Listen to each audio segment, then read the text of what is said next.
నీకు ఎవరు జీతగాడు అవసరము లేదు, దాసుడు నీకు అవసరం లేదు. ఎప్పుడైతే నా కుమారుడు నీ ఇంట్లో ఉంటాడో నువ్వు స్వాతంత్రుడివే.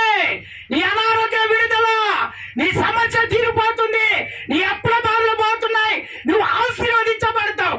నువ్వు ఏది కోరుకుంటే ఆ కోరిక నా ప్రభు తీరుస్తాడు. ఆ కుమారుడు ఎవరు? నా ప్రభు అయిన యేసు. కొట్ట చప్పట్లో. మనకు తండ్రి పంపించినటువంటి కుమారుడు మన ఇంట్లో ఉండాలి. దాసుడు దాసుడే, కుమారుడు కుమారుడే. కుమారుడు ఏం చేస్తాడంటే ఇల్లును జాగ్రత్తగా చూసుకుంటాడు. డబ్బులు డబ్బులే, సంపాదన సంపాదనే. సంపాదించునోనికి డబ్బుల విలువ తెలుస్తుంది, సంపాదించునోనికి డబ్బు విలువ తెలుస్తుంది, ఖర్చు పెట్టే వారికి డబ్బు విలువ తెలియదు. అందుకనే దేవుని బిడ్డలారా, నా దేవుడు చెప్తున్నాడు, ఆయన కుమారుడు మన ఇంట్లో ఉంటే మనం స్వాతంత్రులుగా ఉంటాము. స్వాతంత్రం చెప్తారా ఒకసారి గట్టిగా? మన ఇంట్లో గొడవలు ఉండవు, ఇక గొడవలు రావు. ఎందుకు? కుమారుడు ఉంటే సమాధానం ఉంటుంది ఇంట్లో, కుమారుడు ఉంటే స్వాతంత్రం ఉంటుంది. అందుకనే దేవుని బిడ్డలారా, నా ప్రభు చెప్తున్నటువంటి మాట, మీరు స్వాతంత్రులుగా ఉండాలంటే తన కుమారుడు మీ ఇంట్లో నివసించాలని నా దేవుడు చక్కగా నీతో మాట్లాడుతున్నాడు. 8వ అధ్యాయం 34వ వచనం చదువు ఇప్పుడు.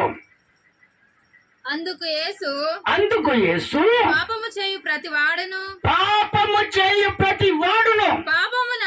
పాపమునకు దాసుడని నిశ్చయముగా చెప్పుచున్నాను. నేను మీతో చెప్తున్నాను. పాపము ఇంట్లో ఉంటే కుమారుడు ఉండడు. వినండి, జాగ్రత్తగా ఉండండి. పాపము నీలో ఉంటే స్వాతంత్రుడిగా నువ్వు ఉండవు. నువ్వు ఎవరికైనా భయపడుతూనే ఉంటావు. లేదా నువ్వు జీతానికి సేవ చేసావు అనుకో, నువ్వు ఎప్పుడు అదురుకొని ఉంటూనే ఉంటావు. ఆ యజమానుడు వచ్చినప్పుడు నువ్వేం చేస్తావు? భయపడటానికి నటిస్తావు. ఆ యజమానుడు పోయిన తర్వాత నువ్వేం చేస్తావు? నీ పని నీదే, నీ జల్సా నీదే. ఒక్కసారి స్తోత్రాలు చెప్తారా గట్టిగా? అందుకనే నా ప్రభు చెప్తున్నాడు, పాపము ఇంట్లో ఉంటే కుమారుడు ఇంట్లో ఉండడు. ఎందుకంటే ఆ కుమారుడు పరిశుద్ధుడు, ఆ కుమారుడు నీతిమంతుడు, ఆ కుమారుడు విశ్వాసం కలిగినటువంటి వాడు. ఆ కుటుంబంలో ఉన్నటువంటి అనారోగ్యాలన్నీ ఆ కుమారుడు ఉంటే విడుదల కలగజేస్తాడు. అందుకనే నా ప్రభు చెప్తున్నటువంటి మాట, ఇదిగో నా కుమారుని ఏ విధంగానైతే నీ ఇంట్లోకి పంపించానో, ఆయన ఏ విధంగా నీకు బోధిస్తున్నాడో, ఆయన ఏ విధంగా నడుచుకోవని చెప్తున్నాడో, ఆ ప్రకారం నువ్వు నడుచుకుంటే మీ అనారోగ్యాలు ఉండవు, మీ సాతాను ప్రభావాలు రావు. వాడు కట్టిన మంత్రం ఉంటది, ఆ మంత్రాలని తెగిపోవును గాక. అందుకనే మొట్టమొదట పాపము నుంచి విడిపించబడాలి. ఈ పాపం పనులు చేయకూడదు. ఇదిగో తాగుడు పాపమే. దేవుని నమ్ముకున్నాడు పాపం, తాగుడు తాగితే. సిగరెట్ తాగినా పాపమే, జొడవ వేసుకున్నా పాపమే, గోవ వేసుకున్నా పాపమే, కళ్ళు తాగినా పాపమే. అందుకనే ఈ పాపాన్ని వదిలిపెడితే నా ప్రభువైన యేసు ఇదిగో నీ కుటుంబములో నివసిస్తాడు. స్తోత్రం చెప్తారా ఒకసారి గట్టిగా? ఇంకొకసారి గట్టిగా చెప్తారా? అందుకనే నా దేవుడు మీరు స్వాతంత్రులుగా ఉండాలని నా దేవుడు కోరుకుంటున్నాడు. అందుకని ఆయన ఏమంటున్నాడు తెలుసా? మొట్టమొదట కుమారుడు ఇంట్లో ఉండాలి. ఆ కుమారుడు ఎవరు? యేసు ప్రభు. ఆ యేసు ప్రభు ఏమని చెప్తున్నాడంటే, పాపము మీ కుటుంబములో వేలనీయకండి. ఆ పాపం ఉంటే మీ ఇంట్లో నేను ఉండను. అందుకనే నా ప్రభు చెప్తున్నాడు, అయ్యా పాపము మా ఇంట్లో నుండి వెళ్ళిపోవాలంటే పరిశుద్ధాత్ముడా నీవు మా కుటుంబములో ఉండాలయ్యా అని కోరుకుంటే నీ బ్రతుకునంతా దేవుడు మార్చునుగాక. స్తోత్రం చెప్తారా సరి గట్టిగా? మనిషిని అసలు బంధకం ఏందో తెలుసా? బంధకం ఏంటంటే అంటే ఏంటిది? బంధకం అంటే నిర్బంధం, మనిషిని కట్టేయటం.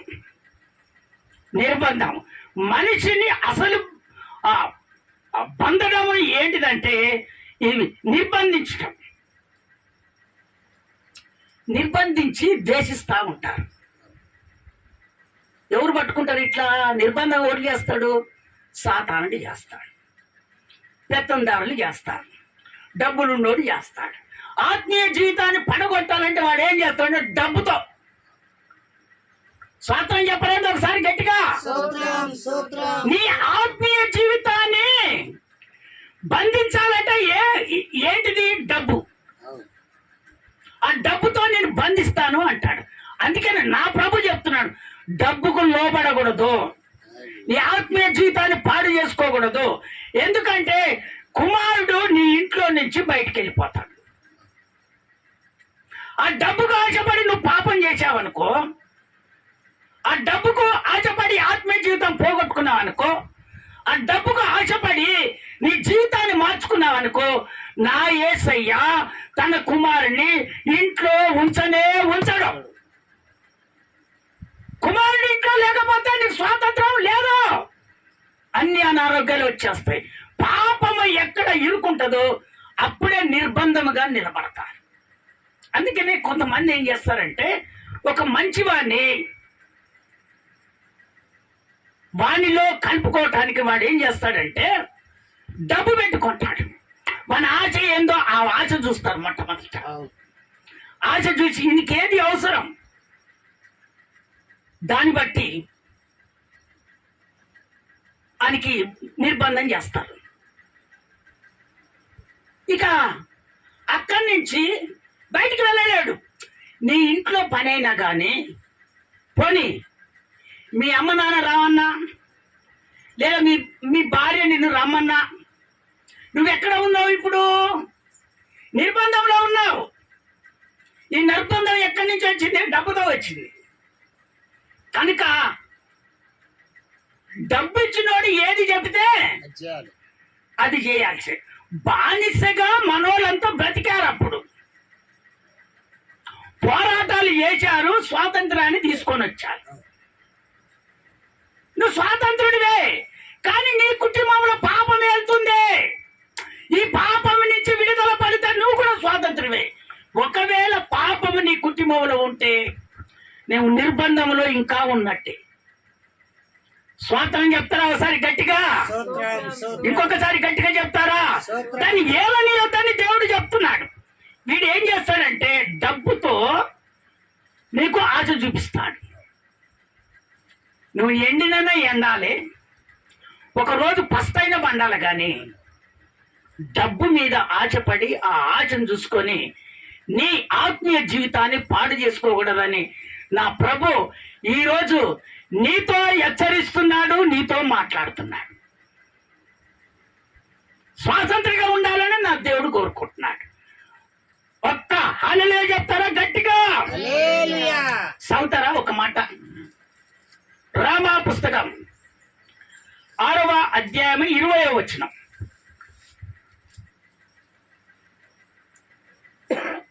మీరు పాపమునకు దాసులై ఉన్నప్పుడు నీతి విషయమై నిబంధము లేని వారై ఉంటిరి. ఎందుకు నీతిమంతులు నిర్బంధమై ఉన్నాడంటే, ఇదిగో పాపములో పడిపోయాడు. నువ్వు నీతిమంతుడివే, కానీ నీతిమంతుడికి ఏమొచ్చింది? నిర్బంధం వచ్చింది. ఈ నిర్బంధం ఎక్కడి నుంచి వచ్చింది? ఆశ, డబ్బు ఆశ. నీకు పని చేపిస్తాను, నువ్వు వచ్చేసాయి, నేను చెప్పిన కాడ కూర్చో, నేను చెప్పినట్టు చెయ్యి.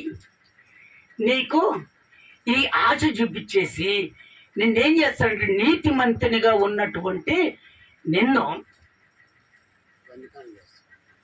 నిర్బంధం చేసేస్తాను. ఆ నీతిని మనం పోగొట్టుకున్నట్టు అవుతుంది. అందుకనే నా ప్రభు చెప్తున్నాడు, నువ్వు వాటికి లాలూస పడకూడదు. నీతిగా నువ్వు ఉంటే నీలో పాపము దానంతటగా దానే వెళ్ళిపోవును గాక.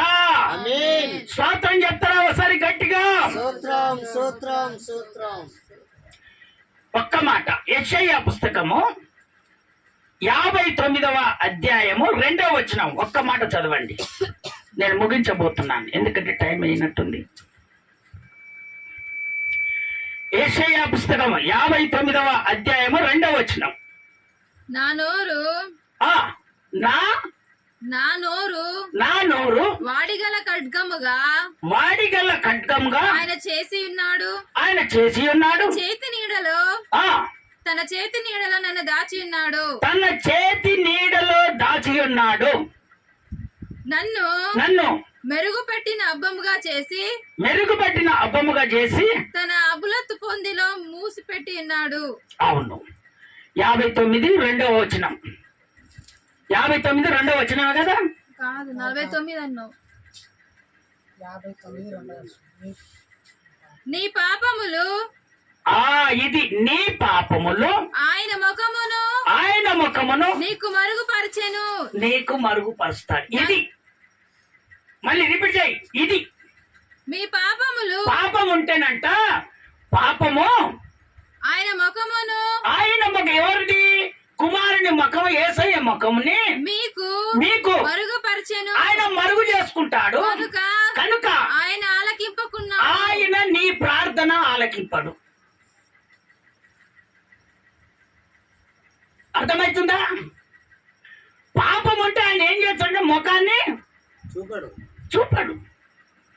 అందుకనే నీ సమస్య కూడా తీరదు.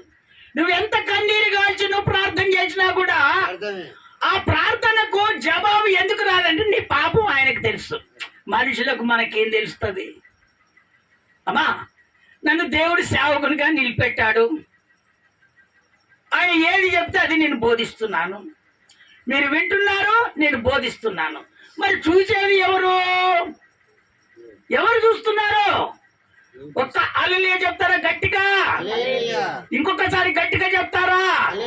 అందుకనే దేవుని బిడ్డలారా, నా ప్రభు మీతో మాట్లాడుతున్నటువంటి మాట, పాపము నీ ప్రార్థన జీవితాన్ని మారుస్తుంది.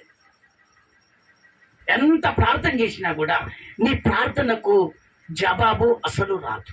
ఎందుకంటే పాపము నువ్వు నీతిమంతులుగా ఉన్నటువంటి నిన్ను నిర్బంధం చేస్తుంది. దేవుని సన్నిధికి ప్రార్థన వెళ్ళనీయదు. నువ్వు స్వతంత్రంగా ఉండాలి, నేను విడుదల పొందుకోవాలి, సమస్య తీరాలి అని నువ్వు ఆశపడతావు, కన్నీరు కారుస్తావు, ప్రార్థన చేస్తావు, ఉపవాసాలు ఉంటావు. అయినా కూడా నీకు ప్రార్థనకు జవాబు రావట్లేదంటే అసలు కారణమేంటి? నీలో పాపం ఉంది, ఆయన మకాన్ని మరుగు చేసుకుంటున్నాడు. నువ్వు ఎంత ప్రార్థన చేస్తేంది, నీలో నాకు అవుపడుతుంది. అందుకనే నీ ప్రార్థన నేను వినను. అందుకనే నా ప్రభు నీ ప్రార్థన వినకుండా ఉండకూడదు. నీవు ఆ పాపాన్ని తీసివేసి నువ్వు స్వాతంత్రాలుగాను ఉండాలని నా దేవుడు నిన్ను కోరుకుంటున్నాడు. స్వాతంత్రాలుగా ఎందుకుంటావంటే దేవుడు నీవు ఏకముగా ఉంటారు. ఎందుకు ఏకంగా ఉంటారు? నీలో పాపము అవుపడట్లేదు కాబట్టి దేవుడు నీతో ముఖిగా నీతో మాట్లాడుతూనే ఉంటాడు. నీ సమస్య తీరుతూనే ఉంటుంది. స్తోత్రం చెప్తారా ఒకసారి గట్టిగా? ఇంకొకసారి గట్టిగా చెప్తారా? సత్యమే స్వాతంత్రం ఇస్తుందంట. దేవుని బిడ్డలారా, రెండవదిగా దేవుడు మాట్లాడుతూ సత్యమే స్వాతంత్రం ఇస్తుందట. సత్యానికి అమ్ముడబోకుండా ఉంటే నువ్వు ఆశీర్వదించబడతావంట. సత్యానికి అమ్ముడబోకుండా ఉంటే నిన్ను దేవుడు అంచెలంచెలుగా ఎదిగిస్తాడట. సత్యానికి అమ్ముడపోకుండా ఉంటే నీ ఇంట్లో ఉన్నటువంటి సమస్యలన్నీ నా ప్రభు తీర్చివేస్తాడట. సత్యానికి అమ్ముడ పోకూడదట. ప్రభు చెప్తున్నాడు, ఆ సత్యమే నిన్ను స్వాతంత్రులుగా చేస్తుందంట. నీ కుటుంబంలో ఏ అప్పులు లేకుండా, ఏ అనారోగ్యం లేకుండా, ఏ సమస్యలు లేకుండా నా ప్రభు స్వాతంత్రులుగా నిన్ను చేస్తానంటున్నాడు. కానీ నువ్వు సత్యానికి అమ్ముడపోకూడదు అంటున్నాడు దేవుడు. ఆ మాట విందామా? ఆ ఒక్క మాట విందాం. యోహాను సువార్తమానము 8వ అధ్యాయము 32వ వచనం. 8:32. 8:32. అప్పుడు సత్యము మిమ్మును స్వాతంత్రులుగా చేయునని చెప్పగా, స్వాతంత్రులు అని చేయుననగా చెప్పగా, వారు మేము అబ్రహాము సంతానము మేము ఎన్నడను ఎవనికి దాసులమై ఉండలేదే. చూసావా? మళ్ళీ చెప్తున్నారు ఈ దొంగలు, మేము ఎవరికి దాసులమై ఉండలేదే, మీరు స్వాతంత్రులుగా చేయబడుదురని ఎలా చెప్పుకొనుచున్నావు? మీరు ఎలా చెప్పుకుంటున్నారు అంటున్నటువంటి వాడు. మీరు ఎలా చెప్తున్నారు అంటే నాకు తెలియదు అనుకుంటున్నారా? 34వ వచనం చదువు. ఇప్పుడు 34వ వచనం చదువు. అందుకు దేవుడు చెప్తున్నాడు, మళ్ళా వాళ్ళకు తిరిగి చెప్తున్నాడు. అందుకు యేసు పాపము చేయి ప్రతి వాడును పాపమునకు దాసుడని నీతో నిశ్చయముగా చెప్పుచున్నాను. నువ్వు పాపములో ఉన్నావు. నువ్వు అబ్రహాము సంతానం అనే చెప్తున్నావు. నువ్వు నీతిమంతుడనే నువ్వు చెప్తున్నావు. మా కుటుంబం నీతిమంతులనే అంటున్నావు. కానీ నీ కుటుంబంలో పాపం ఉన్నది. కుటుంబంలో ఏది ఉందంట? పాపం నిలబడి చేస్తుంది. నువ్వు అబ్రహాము సంతానమే, పెంతెకోస్తు అనుభవమే. నువ్వు నామకార్థుల మాటలు వింటున్నావు. పక్కన ఉన్నటువంటి వాళ్ళ మాటలు విని నువ్వు ఖరాబ్ అయిపోతున్నావు. నీ బ్రతకంతా ఎవరు మారుస్తున్నారు ఇక్కడ? పాపము. ఆ మాటలు ఈ మాటలు నీకు చెప్తారు. ఎక్కడికి వెళ్తున్నావు? నువ్వు సత్యమే, పెంతెకోస్తు అనుభవమే. మళ్ళా ఎక్కడికి వెళ్తున్నావు? నీ కృపే. కానీ నీలో ఉన్నది పాపం ఉంది. ఎందుకంటే సత్యము నిన్ను సర్వసత్యంలోనికి నడిపిస్తుంది తప్ప సత్యము నేను ఏలువాడు ఎప్పుడు పాపములు చేయనియడు. ఎందుకంటే సత్యము దేవుడు సర్వసత్యంలోనికి నడిపిస్తాడు. అందుకనే దేవుడు చెప్తున్నాడు అక్కడ, మీరు అబ్రహాము సంతానమే, కానీ మీలో ఏముంది? పాపం ఉంది. పెంతెకోస్తు అనుభవమే. మీరు వెళ్ళే మందిరం మంచిదే, కానీ మీరు పక్కన మాటలు వింటున్నారు కదా. పక్కన చేష్టలు మీకు వస్తున్నాయి కదా. వాళ్ళు గొప్పవంతులని వాళ్ళ మాటలు మీరు వింటున్నారు కదా. అందుకనే కదా నీ కుటుంబం ఆశీర్వదించబడింది. అందుకనే కదా జబ్బులు పోంది. అందుకనే కదా అనారోగ్యాలు పోంది. అందుకనే కదా నీకు విలువ లేనిది. అందుకే కదా నీ జీవితంలో మార్పు రాని అని దేవుడు చెప్తున్నాడు. అక్కడ వాళ్ళకి చెప్తున్నాడు. ఇప్పుడు మీకు కూడా అదే చెప్తున్నాడు దేవుడు. నువ్వు స్వాతంత్రాలుగా ఉండాలంటే సత్యానికి నువ్వు అమ్ముడపోకూడదు. సత్యంలో నిలబడాలి. ఆ సత్యమే నిన్ను సర్వసత్యంలోనికి నడిపిస్తుంది. నువ్వు స్వాతంత్రులుగా ఉంటావు. దేవుడి మాటలు దీవించును గాక. అందరూ నిమ్మకాల మీద నుండి తీర్మానం చేసుకుందాం. ఎస్ రాజా స్తోత్రం, రాజా స్తోత్రము దేవా, రాజా స్తోత్రము నాయన. ప్రభువా, ఈ ప్రార్థన వీరుల సమావేశంలో మా మనోనేత్రాలు తెరవబడ్డాయి ప్రభు.